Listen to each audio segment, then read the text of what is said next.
నమస్కారం, నేను మీ రాజుని. ఏం లేదు, ఈరోజు మనం ఒక విషయం గురించి కూలంకషంగా చర్చించుకుందాం. మన ఆంధ్రప్రదేశ్లో ప్రతిపక్షం చేస్తూ ఉండే కుట్రలు చాలా అంతా ఇంత కాదు.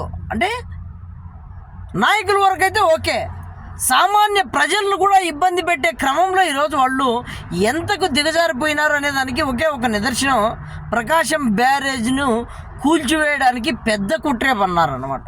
అంటే ప్రకాశం బ్యారేజ్ను కూల్చేయడం ద్వారా ప్రభుత్వానికి చెడ్డ పేరు వస్తుంది, ఎంతోమంది చనిపోతారు, తద్వారా ఈ యొక్క ప్రభుత్వం కూలిపోతుందనే కుట్ర పన్నారో ఏందో తెలియదు. కానీ ఈ యొక్క కుట్రకు ప్రధాన కుట్రదారు మనం చూసుకున్నట్లయితే నందిగం సురేష్, తులసి రఘురామ్, వీళ్ళ అనుచరులే ఇక్కడ.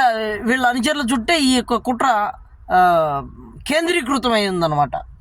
ఒక్కసారి చూసుకున్నట్లయితే ఆ పడవలకు వైఎస్ఆర్ కాంగ్రెస్ పార్టీ రంగులు ఉండడం, అందులో ఒకదానికి ఒకటి అనుసంధానం చేసి గొలుసులతో కట్టేయడము, దానికి లంగర్ వేయడం కూడా ఎటువంటి దాంతో వేసినారంటే ఒక ప్లాస్టిక్ తాడుతో లంగర్ వేసినారంట. ఆ లంగర్ ఉంటుందా? మనం ఆలోచన చేసుకుందాం.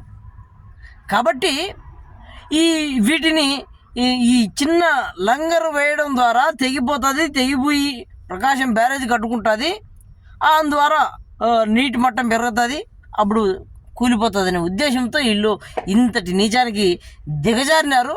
కాబట్టి ప్రభుత్వం కూడా నిశ్చితంగా పరిశీలిస్తుంది, వీళ్ళకి తగిన శాస్తి జరుగుతుందని నేను అనుకుంటాను. Thank you so much all of you.